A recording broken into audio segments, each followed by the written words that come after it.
আমি বেঁচে থাকতে এই ডিম তুই কিছুতেই পাবি না রাক্ষস। এই ডিম আমার প্রাণ ভোমরা। তাহলে মর তুই। নাগ রাক্ষস এই বলেই মল্লিকা নাগিনের দিকে জাদুই তরবারি ছুঁড়ে মারে। মল্লিকা নাগিন ও নাগ রাক্ষসের তরবারি এক এক করে প্রতিহত করতে থাকে।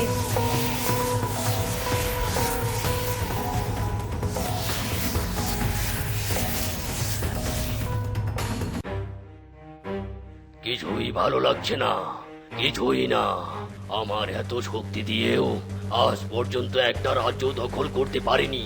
আমি আজই যাব আকাশের ওই পরিলোক দখল করতে, আর তারপর সমগ্র পরিলোক সহ পুরো জঙ্গলে শুধুই আমার রাজত্ব চলবে।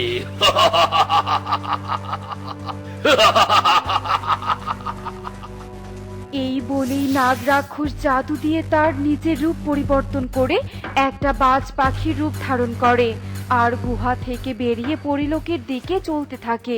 অন্যদিকে পরিলোকের রাজকুমারী তিতলি পরি তার অস্ত্র চালানোর প্রশিক্ষণ নিচ্ছে। হেইয়া হেইয়ো হেইয়া। তিতলি পরির প্রশিক্ষণের মাঝে ওখানে এক দাসী পরি আসে, তার হাতে শরবত নিয়ে। রাজকুমারী, রানীমা আপনার জন্য শরবত পাঠিয়েছে। নিন রাজকুমারী, শরবত পান করুন। তিতলি পরি প্রশিক্ষণ থামিয়ে দাসী পরির শরবতের গ্লাস নিয়ে শরবত পান করে আর তারপর জাদু করে একটা আপেল প্রকট করে আর দাসী পরির দিকে এগিয়ে দিয়ে বলে, এই নাও দাসী, এই আপেলটা মাথায় রেখে ওইখানে গিয়ে দাঁড়াও, আমার প্রশিক্ষণ এখনো শেষ হয়নি। তিতলি পরির কথা মতো দাসী পরি কিছুটা দূরে গিয়ে দাঁড়ায় আর তিতলি পরি তার ঝুড়ি দাসী পরির মাথায় থাকা আপেলটার দিকে ছুঁড়ে মারে আর সাথে সাথে আপেলটা দ্বিখণ্ডিত হয়ে যায়। ঠিক তখনই সেখানে বাজ পাখি রূপে নাগ রাক্ষস চলে আসে আর বাজ পাখির রূপ ছেড়ে নিজের রূপে ফিরেই জাদু করে দাসী পরীকে বন্দি করে ফেলে। এ কি দাসী পরি, তুমি বন্দি হলে কি করে? কে বন্দি করলো তোমাকে? আমি বন্দি করেছি। আমি এখন তোকে বন্দি করব রাজকুমারী, আর তারপর এই রাজ্য হবে আমার, আর আমি হব পরিলোকের রাজা। নাগ রাক্ষসকে দেখে আর নাগ রাক্ষসের কথা শুনে তিতলি পরি ভীষণ রেগে যায়। মূর্খ নাগ রাক্ষস, যতদিন আমার দেহে প্রাণ আছে ততদিন এই রাজ্য দখল করতে পারবি না। তুই এখানে নিজের মৃত্যু নিজের হাতে নিয়ে এসেছিস। এত বড় সাহস, এত বড় সাহস তোর আমার মৃত্যু নিয়ে কথা বলিস? এবার দেখ আমি কি করি। নাগ রাক্ষস তিতলি পরীর দিকে বিষ ছুঁড়ে মারে। তিতলি পরীও তার পরিশক্তির মাধ্যমে নাগ রাক্ষসের ছোড়া বিষকে প্রতিহত করে। এভাবে আক্রমণের পাল্টা আক্রমণ চলতেই থাকে। এক পর্যায়ে নাগ রাক্ষস ক্লান্ত হয়ে যায়। আজ আমি তোকে হারাতে পারিনি তো কি হয়েছে, তবে আমি আবার ফিরে আসব, সেদিন আমি বিজয়ী হবই হব। এই বলেই নাগ রাক্ষস আবারও বাজ পাখির রূপ ধারণ করে পরিলোক থেকে পালিয়ে যায়। রাজকুমারী তিতলি দাসী পরীকে মুক্ত করে। মুক্ত হয়ে দাসী পরী বলে, রাজকুমারী, আপনি সত্যি অনেক শক্তিশালী। আপনি এই রাজ্যের আর আমাদের রক্ষাবতী। আশীর্বাদ করো দাসী, সারা জীবন যেন এভাবে আমি অশুভ শক্তিকে প্রতিহত করতে পারি। অন্যদিকে নাগ রাক্ষস তার গুহায় ফিরে বলতে থাকে, পারলাম না সামান্য একটা পরীকে পরাজিত করতে। ছি ছি ছি ছি ছি ছি, লজ্জা হচ্ছে, আমার নিজের প্রতি লজ্জা হচ্ছে। এইবার আমাকে আরো অনেক শক্তি অর্জন করতে হবে, আর এই শক্তি অর্জনে আমাকে একমাত্র নাগ রাক্ষসী মাতাই সাহায্য করতে পারে। আমাকে এক্ষুনি যজ্ঞ করে রাক্ষসী মাতাকে ডাকতে হবে। এই বলে নাগ রাক্ষস জাদু করে যজ্ঞের ব্যবস্থা করে আর যজ্ঞ করতে থাকে। নাগ রাক্ষসী মাতা, আপনার শিষ্য আপনাকে স্মরণ করছে। মাতা, আপনি আপনার শিষ্যের ডাকে সাড়া দিন। দেখা দিন মাতা, দেখা দিন। নাগ রাক্ষসী মাতা, আসুন আসুন। নাগ রাক্ষস এভাবে নাগ রাক্ষসী মাতাকে ডাকতেই থাকে। ঠিক তখনই নাগ রাক্ষসের সামনে নাগ রাক্ষসী মাতা উপস্থিত হয়। বল বল রাক্ষস, তোর কি চাই? কেন তুই এত কঠিন যজ্ঞে বসেছিস? রাক্ষসী মাতা, আপনি এসেছেন, আমাকে সাহায্য করুন। আমি সর্বশক্তি অর্জন করতে চাই। দয়া করে আমাকে সর্বশক্তিমান বানিয়ে দিন, যাতে আমি তুড়ি বাজিয়ে রাজ্যের পর রাজ্য দখল করতে পারি। শান্ত হ রাক্ষস, শান্ত হ। আমি তোকে সর্বশক্তিমান বাড়াতে পারবো না, তবে সর্বশক্তিমান হওয়ার উপায় তোকে বলে দিতে পারবো। বলুন মাতা, কি উপায় বলুন। শোন, তুই যদি অর্ধচন্দ্র তিথিতে কোনো ইচ্ছেধারী নাগিনের ডিম দিয়ে যজ্ঞ করতে পারিস, তাহলেই তুই হয়ে যাবি সর্বশক্তিমান। আর একবার সর্বশক্তিমান হতে পারলে তোকে কেউ হারাতে পারবে না, কেউ না। এই বলে নাগ রাক্ষসী মাতা সেখান থেকে অদৃশ্য হয়ে যায়। আর নাগ রাক্ষস বলতে থাকে, হ্যাঁ, এবার এবার আমাকে ইচ্ছাধারী নাগিনের ডিম খুঁজতে হবে। নাগ রাক্ষস তার গুহা থেকে বেরিয়ে নাগিনের ডিম খুঁজতে থাকে।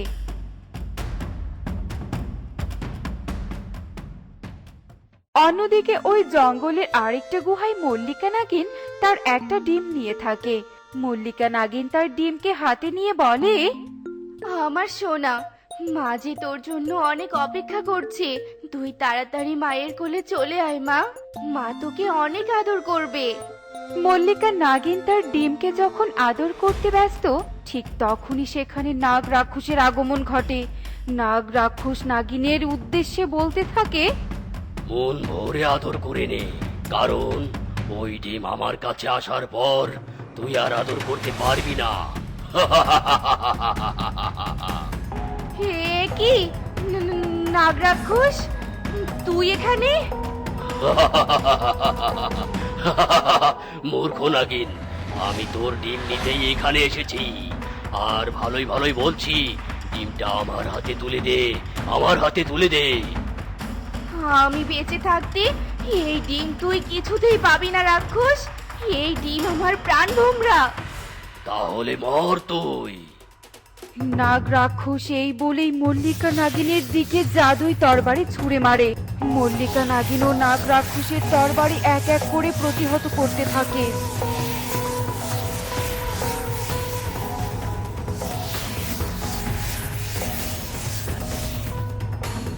নাগ রাক্ষসীর সাথে আমি শক্তি দিতে পারবো না, আমাকে এক্ষুনি পালাতে হবে। মনে মনে কথা বলে মল্লিকা নাগিন গুহা থেকে বেরিয়ে পালাতে থাকে। এই দাঁড়া বলছি, দাঁড়া, ডিমটা আমার হাতে তুলে দে, নয়তো কিন্তু হিতের বিপরীত হবে। বাঁচতে চাইলে দাঁড়া বলছি।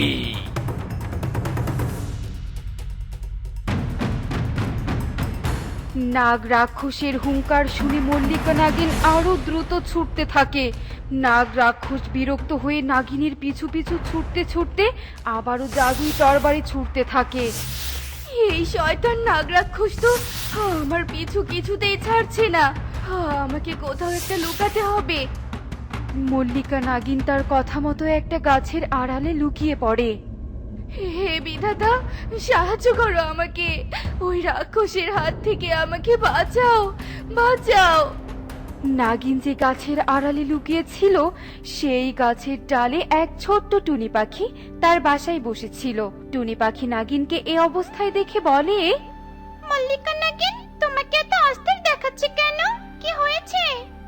নাগ রাক্ষস আমার ডিমকে আমার কাছ থেকে ছিনিয়ে নেওয়ার জন্য আমাকে তাড়া করেছে টুনি পাখি। আমার এই বিপদের দিনে আমাকে সাহায্য করার মতো কেউ নেই, কেউ নেই।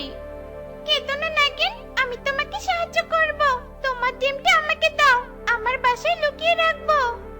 টুনি পাখির কথায় মল্লিকা নাগিন রাজি হয়ে যায় আর তার ডিম টুনি পাখির হাতে তুলে দেয়। টুনি পাখি, আজ যদি আমার কিছু হয়ে যায়, তুমি আমার ডিমটাকে নিরাপদে রেখো, নিরাপদে রেখো। মল্লিকা নাগিন টুনিকে আর কিছু বলতে যাবে, ঠিক তখনই তার সামনে নাগ রাক্ষস চলে আসে। তুচ্ছ নাগিন, ডিম কোথায়, কোথায় রেখেছিস বল, বল বলছি। বলবো না, আমি মরে গেলেও তোকে কিছুতেই বলবো না। আমার ডিম কোথায়? নাগ রাক্ষস মল্লিকা নাগিনের ওপর ক্ষিপ্ত হয়ে জাদুই তীর প্রকট করে আর মল্লিকা নাগিনের দিকে ছুঁড়ে মারে। সেই তীর নাগিনের পেট ভেদ করে চলে যায় আর নাগিনের সেখানেই মৃত্যু ঘটে।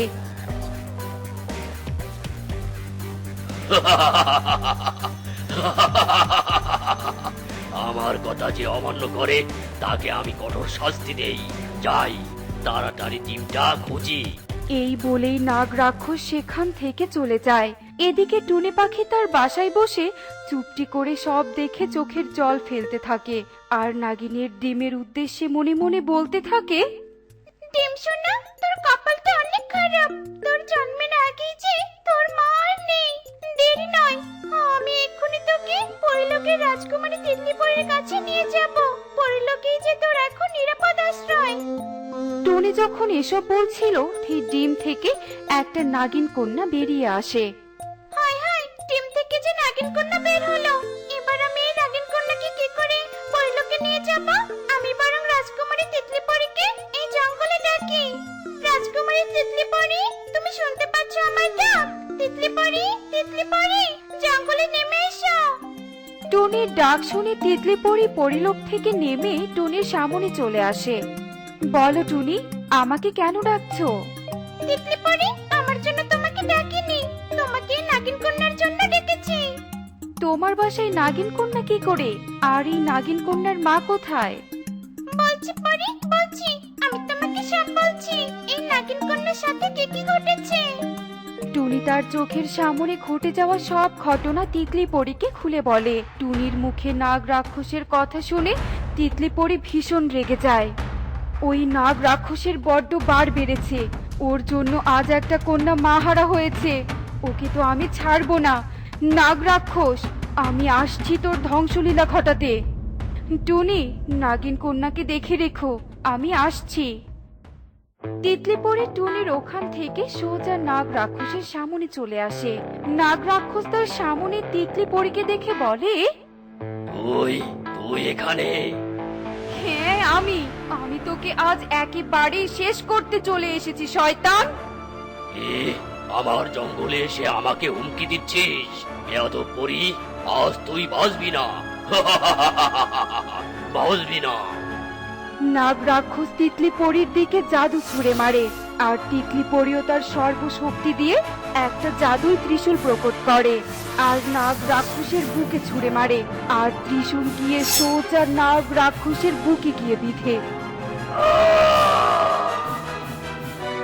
নাগ রাক্ষস আর্তনাদ করে সেখানেই ভস্ম হয়ে যায় আর পরি সেখান থেকে টুনির কাছে ফিরে আসে। ফিরে এসেছো পরি? তোমার কিছু হয়নি তো? আমার কিছু হয়নি টুনি পাখি, আমি ঠিক আছি। দাও দেখি, নাগিন কন্যাকে আমার কাছে দাও। পরি হাত বাড়িয়ে নাগিন কন্যাকে কোলে তুলে নেয়। টুনি পাখি, এবার আমি আসি, তুমি সাবধানে থেকো। আর কোনো সাহায্য লাগলে আমাকে স্মরণ করো, কেমন? আচ্ছা, ঠিক আছে। তিতলিপরি টুনি পাখির কাছে বিদায় নিয়ে নাগিন কন্যা সহ পরিলোকে ফিরে আসে আর বেশ সুখে শান্তিতে দিন কাটাতে থাকে। নীল নদের জলরাজ্যে ঝিনুক মালা নামের এক মিষ্টি জলপরি বসবাস করত। জলরাজ্যের সবাই সেই জলপরীকে ভীষণ ভালোবাসতো। ঝিনুক মেলা পিসি, ও ঝিনুক মেলা পিসি, আর কত ঘুমাবে? ওঠো, ওঠো, ঝিনুক মেলা পিসি, ও ঝিনুক মেলা পিসি। সেই ছোট্ট জলপরীর ডাকে ঝিনুকমালা ঘুম থেকে জেগে উঠে আর বিছানায় উঠে বসে বলে, ওরে দুষ্টু, তুই আজকেও আমার জন্য গোলাপ ফুল নিয়ে এসেছিস? প্রতিদিন আমার জন্য গোলাপ ফুল নিয়ে আসতে তোর ভালো লাগে? বল। বাজে, কেন ভালো লাগবে না বলো? তুমি কত ভালো, সবাই কত উপকার করো। তোমাকে গোলাপ ফুল দিব না তো কাকে দিব বলো? ঝিনুকমালা যখন সেই ছোট্ট জলপরীর কথা মনোযোগ দিয়ে শুনছিল, ঠিক তখনই জলের ওপরে একটা টুনি পাখির কিচির মিচির ডাক শোনে আর এমন ডাক শুনে বলে, একি একি, টুনি পাখিটা এভাবে ডাকছে কেন? দেখি তো, জলের উপরে উঠে দেখি টুনি পাখিটা কোনো বিপদে পড়লো কিনা।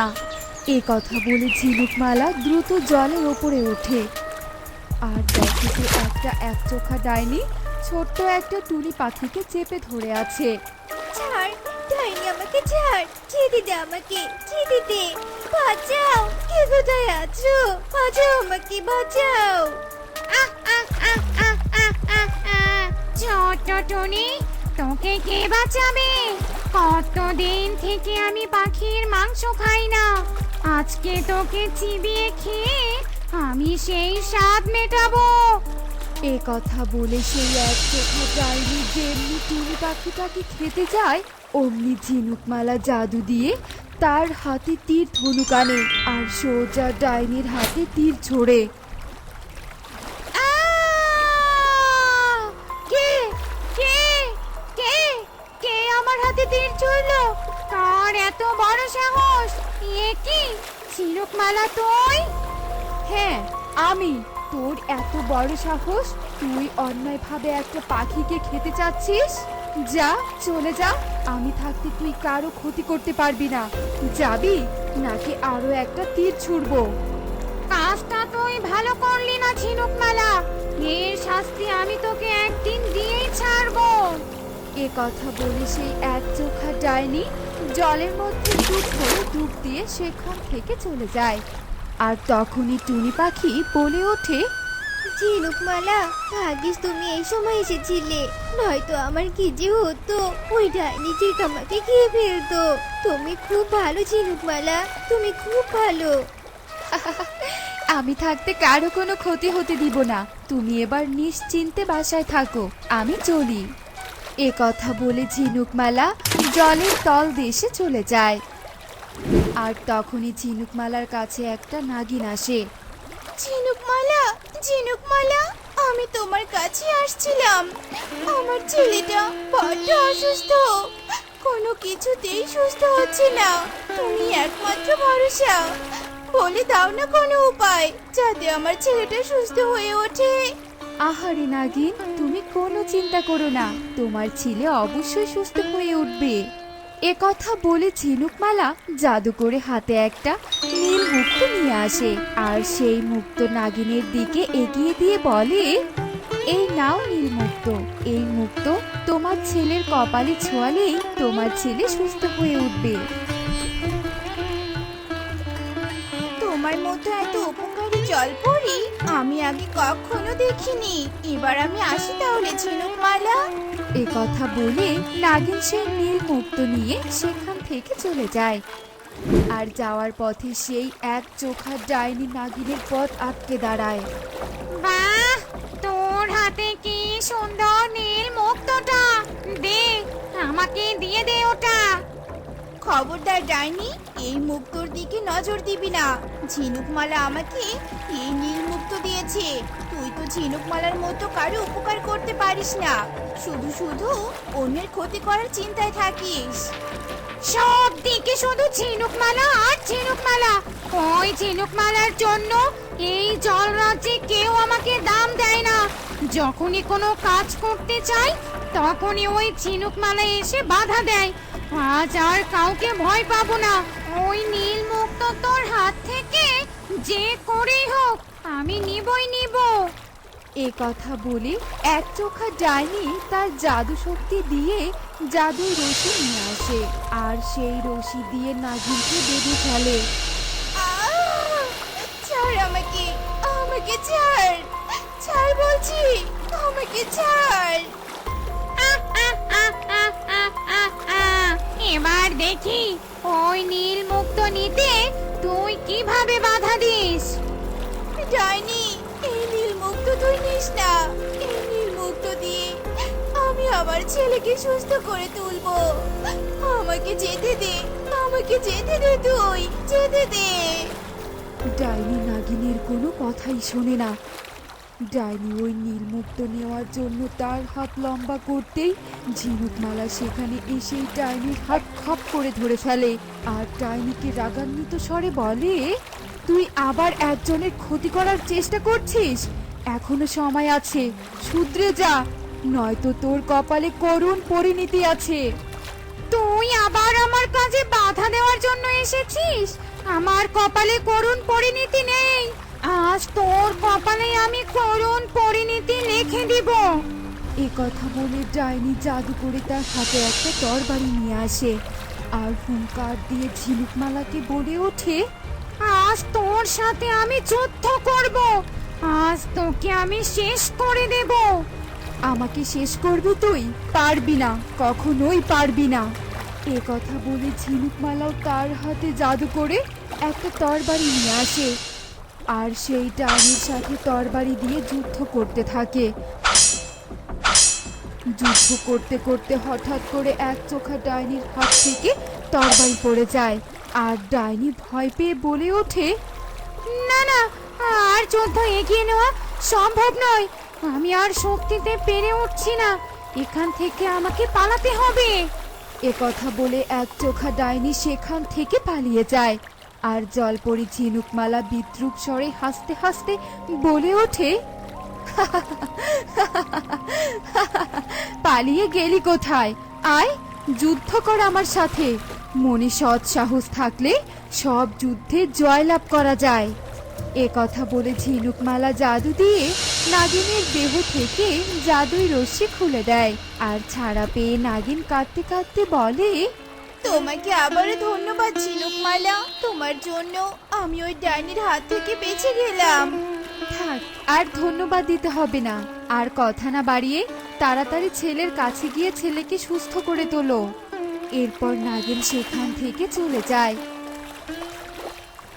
অন্যদিকে এক চোখা ডাইনি তার গুহায় ডেকে গজগজ করতে করতে পায়চারি করতে থাকে আর বলে, চারদিকে শুধু ঝিনুকমালা ঝিনুকমালা, ওই জলপরি যদি জল রাজ্যে সবার মন জয় করে নেয় তবে আমি কোনোদিনও এই জল রাজ্যে নিজের আধিপত্য বিস্তার করতে পারবো না। না না, আর হাত গুটিয়ে বসে থাকা যাবে না, এবার একটা হ্যাস্ত ন্যাস্ত করতেই হবে। এ কথা বলে এক চোখা ডাইনি সেখান থেকে গায়েব হয়ে যায় আর ডাইনি গিয়ে জলপরি ঝিনুকমালার গুহায় প্রবেশ করে। ডাইনি গুহায় প্রবেশ করে দেখে জলপরি ঝিনুকমালা তার বিছানায় ঘুমিয়ে আছে। ঘুমা ঘুমা, এই ঘুমই তোর শেষ ঘুম, এই ঘুম থেকে তুই আজ আর উঠতে পারবি না। বড্ড জ্বালিয়েছিস আমাকে, অনেক হয়েছে, আর তোকে সহ্য করতে পারবো না। এ কথা বলে ডাইনি ঘুমন্ত জলপরি ঝিনুকমালার উপর জাদু প্রয়োগ করে আর জাদু প্রয়োগ করার সাথে সাথে ঘুমন্ত জলপরি জাদুই রশ্মি দিয়ে বাঁধা পড়ে যায় আর জাদুই রশ্মির চাপে ঝিনুকমালার শরীরে বড্ড কষ্ট পায় আর কষ্ট পেয়ে ঘুম থেকে জেগে ওঠে। আরে আরে, কে কে বেঁধে রেখেছে আমাকে? ছাড়ো ছাড়ো বলছি। এ কি ডাইনি তুই? ছাড় বলছি। তোর দুঃসাহস হয় কি করে আমাকে জাদুই দড়ি দিয়ে বাঁধার? দুঃসাহসের কি দেখলি? এবার তোকে মেরে আমার আসল দুঃসাহসের পরিচয় দেব, তারপর এই পুরো জল রাজ্য নিজের করে নেব।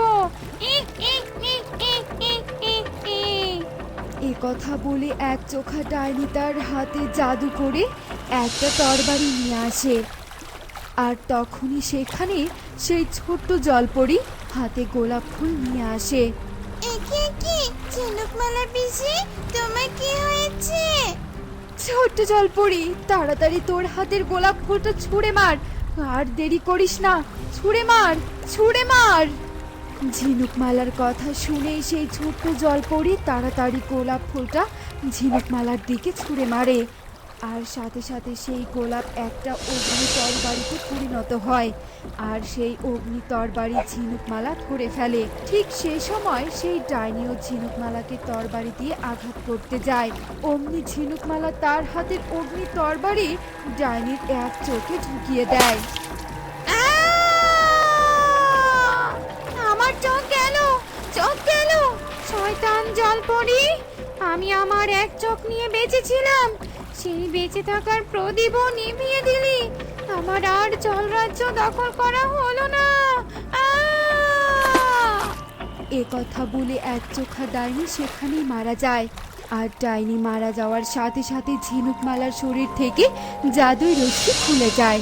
আর ডাইনির মৃতদেহ দেখে ঝিনুকমালা বলে ওঠে, জলরাজ্য কখনো অপশক্তি প্রয়োগ করে দখল করা যায় না। জলরাজ্য দখল করতে হয় জলজ প্রাণীদের ভালোবেসে মন জয় করে। ঝিনুকমালা পিসি, তুমি ঠিক আছো তো? হ্যাঁ রে সোনা, আমি ঠিক আছি। ভাগ্যিস তুই এই সময় এসেছিলি। চল চল আমার সাথে জলরাজ্য ঘুরতে চল, দেখি কে কোথায় বিপদে পড়েছে, তাদেরকে সাহায্য করতে হবে। এসব বলে ঝিনুকমালা ছোট্ট জলপরীকে নিয়ে বাহিরে চলে যায় আর ঠিক আগের মতো সবাইকে সাহায্য করতে থাকে। বন্ধুরা, তোমাদের কি আমাদের চ্যানেলের কার্টুনগুলো দেখতে খুব ভালো লাগে? তাহলে দেরি কিসের, এক্ষুনি আমাদের চ্যানেলটি সাবস্ক্রাইব করে দাও। আর অবশ্যই কমেন্টে জানাতে ভুলবে না কিন্তু আমাদের এই গল্পের কোন পার্টটি তোমাদের কাছে সব থেকে বেশি মজাদার লেগেছে। Bye bye.